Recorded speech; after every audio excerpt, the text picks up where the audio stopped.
ಓಂ ಶಾಂತಿ ವೀಕ್ಷಕರೇ, ಅಭಿಮಾನಿಗಳೇ, ಗುರುಮಕ್ಕಳೇ, ಭಕ್ತರೇ, ಮಿತ್ರರೇ, ನಿಮ್ಮೆಲ್ಲರಿಗೂ ಒಳ್ಳೆಯದಾಗಲಿ.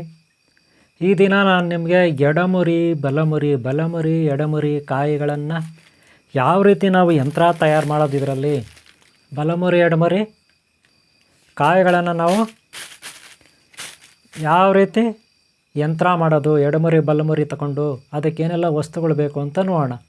ನೋಡಿ, ಮೊದಲಿಗೆ ಇಲ್ಲಿ ಒಂದು ದಾರ ಬೇಕು. ದಾರ 3 ಕಲರ್ ಇರಬೇಕು. ಜೊತೆಗೆ ರಕ್ತಭೂತಾಳೆ. ಆಮೇಲೆ ನೋಡಿ, ಇದು ಬಂದು ನೀವು ಕೇಸರಿ ಅಂತಿರೋ, ಗಂಧ ಅಂತಿರೋ, ಅಶ್ವಗಂಧ ಅಂತ ಕರೀತಾರೆ. ಇದನ್ನು ಅಶ್ವಗಂಧ ಅಂತ ಕರೀತಾರೆ. ಸಾಮಾನ್ಯವಾಗಿ ಎಲ್ಲದಕ್ಕೆ ಯೂಸ್ ಮಾಡ್ತಾರೆ ಇದು. ಆಮೇಲೆ ನೋಡಿ, ರಕ್ತಭೂತಾಳೆ ಇದೆ. ಇವರೇ ನಿಮ್ಗೆ ಇವತ್ತು ಎಡಮುರಿ ಬಲಮುರಿ ಬಗ್ಗೆ ತಿಳಿಸ್ಕೊಡ್ತೀನಿ, ಯಾವ ರೀತಿ ಸಿದ್ಧಪಡಿಸೋದು ಅಂತ ನೋಡ್ಕೊಳ್ಳಿ. ನೋಡಿ, ಎಡಮುರಿ ಬಲಮುರಿ ಕಾಯಿಗಳನ್ನು ತೊಗೋಬೇಕು. 108 ಕಾಯಿ ತೊಗೋಬೇಕು. ಒಂದು ಸೈಡಿಗೆ ಅವುಗಳನ್ನು ಲೆಕ್ಕ ಮಾಡಿ ಇಟ್ಕೋಬೇಕು. ಆನಂತರ ಒಂದೊಂದೇ ಕಾಯಿನ ನಾವಿಲ್ಲಿ 3 ಕಲರ್ ಬಟ್ಟೆಗಳನ್ನು ಯೂಸ್ ಮಾಡ್ತೀವಿ. ಒಂದು ವೈಟ್ ಕಲರ್ ಬಟ್ಟೆ, ಒಂದು ಯೆಲ್ಲೋ ಕಲರ್ ಬಟ್ಟೆ, ಒಂದು ರೆಡ್ ಕಲರ್ ಬಟ್ಟೆ. ಈಗ ಸದ್ಯಕ್ಕೆ ನಾನು ರೆಡ್ ಕಲರ್ ಬಟ್ಟೆ ಮೇಲೆ ಎಡಮುರಿ ಬಲಮುರಿ ಕಾಯಿಗಳನ್ನು ಜೋಡಿಸ್ತಾ ಇದ್ದೀನಿ. ಇವು 108 ಕಾಯಿ ಇರಬೇಕು. ಮೊದಲು ನಾವು 108 ಕಾಯಿ ಚೆನ್ನಾಗಿರೋ ಕಾಯಿಗಳನ್ನು ಆಯ್ಕೆ ಮಾಡ್ಕೊಂಡು ಒಂದು ಕಡೆ ಗುಡ್ಡೆ ಹಾಕ್ಕೋಬೇಕು. ಅವುಗಳಿಂದ ಒಂದೊಂದೇ ಒಳ್ಳೆ ಕಾಯಿಗಳನ್ನು ಈ ರೀತಿ ಇಟ್ಕೋಬೇಕು. 108 ಕಾಯಿಗಳು ಜೋಡಿಸ್ಬೇಕಾಗುತ್ತೆ. ಆನಂತರ 108 ಕಾಯಿ ಆದಮೇಲೆ ಅವುಗಳನ್ನು ನಾವು ನೀಟಾಗಿ ಒಂದು ಫೋಲ್ಡ್ ಮಾಡಿ, ಅಂದರೆ ಮಡಚಿ, ಒಂದು ಆಕಾರಕ್ಕೆ ಒಂದು ಗುಚ್ಛ ಇರುತ್ತಲ್ಲ, ಹೂವಿನ ಗುಚ್ಛ, ಆ ರೀತಿ ಕಾಯಿಗಳ ಗುಚ್ಛವನ್ನು ಸಿದ್ಧಪಡಿಸ್ಬೇಕು. ಗೊತ್ತಾಯ್ತಲ್ಲ? ಮೊದಲು ನೋಡಿ, ಇವು 108 ಕಾಯಿಗಳಿದೆ. ನಾನು ಲೆಕ್ಕ ಮಾಡಿ ಹಾಕ್ಕೊಂಡಿದ್ದೀನಿ ಗುಡ್ಡೆ. ನೀವು ಅದೇ ರೀತಿ ಲೆಕ್ಕ ಮಾಡಿ ಹಾಕ್ಕೋಬೇಕು. ಆದಷ್ಟು ಚೆನ್ನಾಗಿರುವ ಸದೃಢವಾದ ಕಾಯಿಗಳನ್ನು ಇಟ್ಕೊಳ್ಳಿ. ಅದೇ ಹುಳ ಬಿದ್ದಿರೋ, ಹಳೇದಾಗಿರೋ, ಮುಗ್ಗೋಗಿರೋ ಕಾಯಿಗಳು ಬೇಡ. ಒಂದು ವೇಳೆ ಅಂಥ ಕಾಯಿಗಳಿದ್ದರೆ ಅವುಗಳನ್ನು ತಗೋಬೇಡಿ, ಸೈಡಿಗೆ ಹಾಕಿ. ಎಕ್ಸ್ಪೈರಿ ಆಗಿರ್ತವೆ. ಎಕ್ಸ್ಪೈರಿ ಆದ ಯಾವುದೇ ಗಿಡಮೂಲಿಕೆ, ರೆಂಬೆ, ಕೊಂಬೆ, ಕಾಯಿ, ಬೀಜ ಇವುಗಳಲ್ಲಿ ಶಕ್ತಿ ಇರೋದಿಲ್ಲ. ಏನಿದ್ರೂ ಶಕ್ತಿಯುತವಾಗಿರಬೇಕಂದ್ರೆ ಅದರಲ್ಲಿ ಪೌಷ್ಟಿಕಾಂಶ ಇರಬೇಕು, ಡೋಸೇಜಸ್. ಗೊತ್ತಾಯ್ತಲ್ಲ? ನೋಡಿ, 108 ಮಾಡ್ಕೊಂಡಿದ್ದೀನಿ. ಈಗ ರಕ್ತಭೂತಾಳೆ ಇವೆಲ್ಲವನ್ನು ಇದಕ್ಕೆ ಹಾಕಬೇಕು. ಇಲ್ಲಿ ಅವೆಲ್ಲ ಕಟ್ ಮಾಡಿ, ಏನು ಅಶ್ವಗಂಧ, ಅರಿಶಿನ, ಕುಂಕುಮ, ಕೇಸರಿ, ಆಮೇಲೆ ಕಸ್ತೂರಿ, ಆಮೇಲೆ ಗೊರಚಾರು, ಇವೆಲ್ಲವನ್ನು ಅಲ್ಲಿ ಇಟ್ಕೊಂಡಿದ್ದೀನಿ ನಾನು. ನೋಡ್ಬೋದು, ನೀವು ಕಾಣಿಸ್ತಾ ಇದೆ ಡಬ್ಬಗಳಲ್ಲಿ. ಅದೆಲ್ಲ ಇದ್ರ ಮೇಲೆ ಹಾಕಬೇಕು.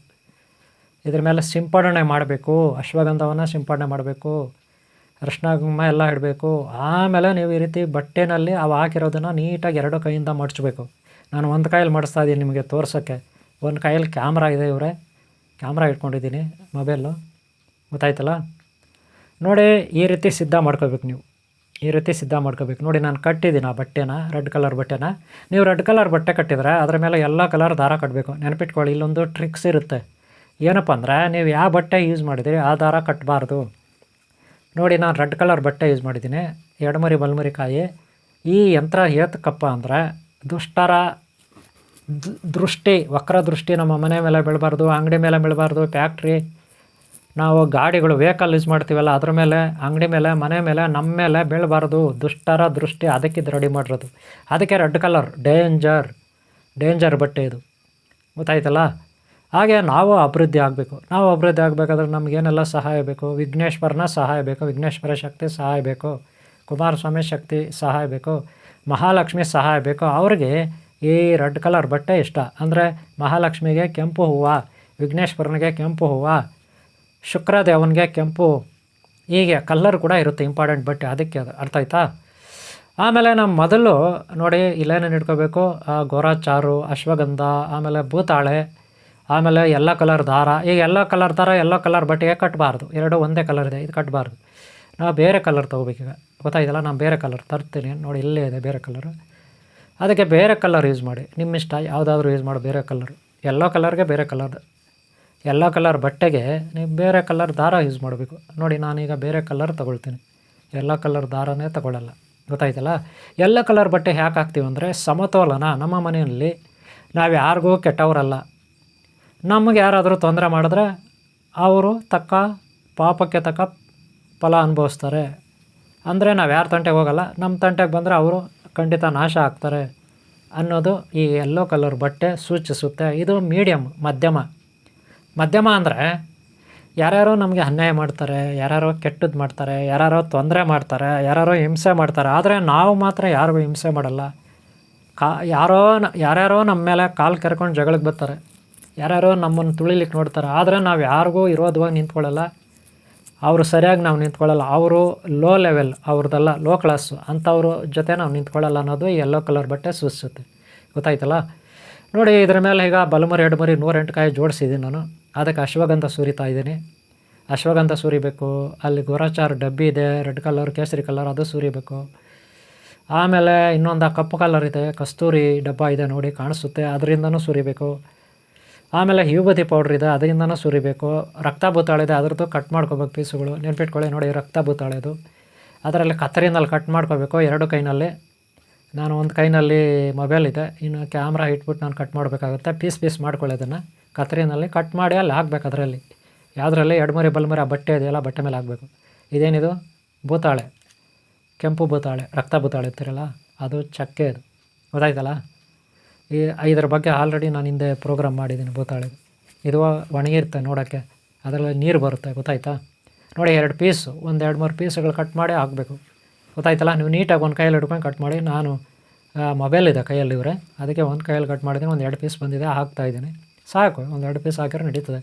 ಒಂದು 5-6 ಪೀಸ್ ಕಟ್ ಮಾಡ್ಕೋಬೇಕು. ಓಕೆನಾ? ಸಣ್ಣ ಗೊತ್ತಾಯ್ತಲ್ಲ? ಕಟ್ ಮಾಡಿ ನೀವು ಹಾಕಿ ಅದರಲ್ಲಿ ಮಿಕ್ಸ್ ಮಾಡಬೇಕು. ಸಣ್ಣ ಪೀಸ್ ಹಾಕ್ಬಿಟ್ಟು ಹಾಗೆ ಇದೆಲ್ಲ ಹಾಕಿ ನೋಡಿ, ಈ ರೀತಿ ಕಟ್ಟಬೇಕು. ಇದೆಯಲ್ಲ ಆಲ್ರೆಡಿ ನಾವು ಕಟ್ಟಿದ್ವಲ್ಲ, ಆ ರೀತಿ ಡಿಸೈನ್ ಮಾಡ್ಕೋಬೇಕು. ನೋಡೋಕ್ಕೆ ಹೀಗೆ ಇರಬೇಕು ಹಾಗೆ ಇರಬೇಕು ಅಂತ ಏನಿಲ್ಲ, ಬರೀ ನೀವು ಬಟ್ಟೆ ಸುತ್ತಿದ್ರೆ ಸಾಕು, ಹೆಂಗೆ ಕಾಣಿದ್ರೂ ಒಂದೇ. ಇನ್ನೂ ವಂಕಿರ್ ಬೆಂಕಿ ಕಾಣಿದ್ರೆ ಇನ್ನೂ ಒಳ್ಳೆಯದು. ಯಾಕಂದರೆ ಬೇರೆಯವ್ರ ದೃಷ್ಟಿ ನಮ್ಮ ಮೇಲೆ ಬೀಳಬಾರ್ದು. ಅಂದರೆ ಅದೇನು ಸುಂದರವಾಗಿರಬೇಕು ಅಂತೇನಿಲ್ಲ. ನೋಡಿ, ಇವಾಗ ನಾನು ಕಟ್ಟಿದ್ದೀನಿ, ಅದು ನೋಡ್ದಲ್ಲ, ಇದು ಮೀಡಿಯಮ್ಮು. ನೋಡ್ರಿ, ರಕ್ತದು ಈ ಕೆಂಪು ಕಲರ್ ಬಂದು ನಾವು ಕತ್ತಿಗೆ ಕತ್ತಿ, ಶತ್ರುಗಳಿಗೆ ನಾವು ಶತ್ರು, ದುಷ್ಟರಿಗೆ ನಾವು ದುಷ್ಟರು ಅಂತಿರಲ್ಲ, ಅವ್ರಿಗೆ ಅದು ಕೆಂಪುದು.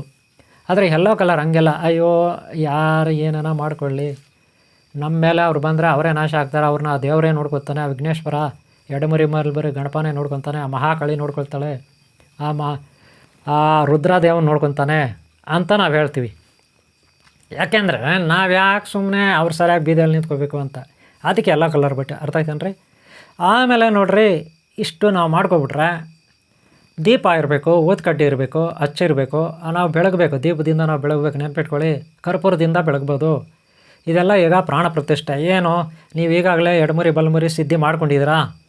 ಬೀಜಾಕ್ಷರ ಮಂತ್ರ ನೀವು ತಗೊಂಡಿದ್ದೀರಾ? ಇಲ್ವಾ? ಹಾಗಾದರೆ ನಾನು ಬೀಜಾಕ್ಷರ ಮಂತ್ರ ಕೊಡ್ತೀನಿ. ಈಗ ಇಲ್ಲೇ ಸ್ಕ್ರೀನ್ ಮೇಲೆ ನಿಮಗೆ ಬೀಜಾಕ್ಷರ ಮಂತ್ರ ಕೊಡ್ತೀನಿ.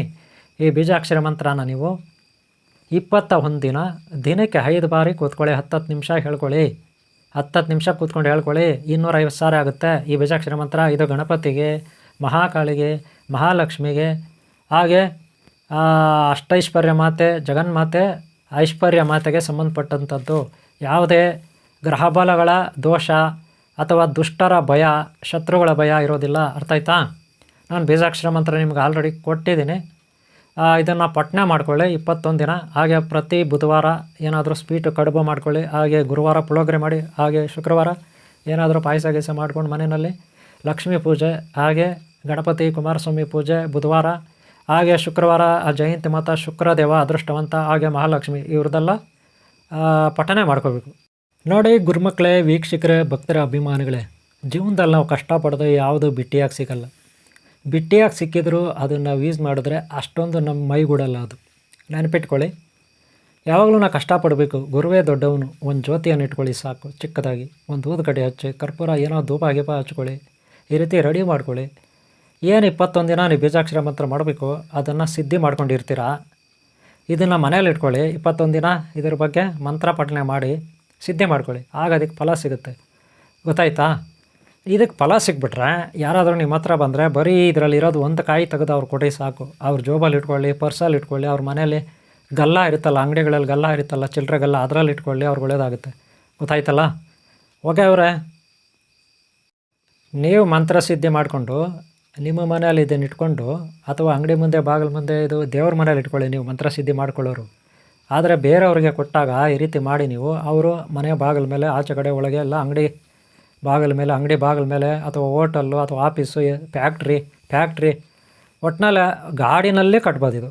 ಅವ್ರ ಮನೆ ಬಾಗಿಲ ಮುಂದೆ ಅಥವಾ ಒಳಗೆ ಜನಕ್ಕೆ ಕಾಣಬೇಕಿದು, ಒಟ್ಟಿನಲ್ಲಿ ಎಲ್ಲರಿಗೂ ಕಾಣಬೇಕು. ಆಗ ಅವರ ವಕ್ರ ದೃಷ್ಟಿ ಬೀಳೋದಿಲ್ಲ ನಿಮ್ಮ ಮೇಲೆ, ಶತ್ರುಗಳ ಭಯ ಇರೋದಿಲ್ಲ, ಶತ್ರುಗಳ ಕಾಟ ಇರೋದಿಲ್ಲ.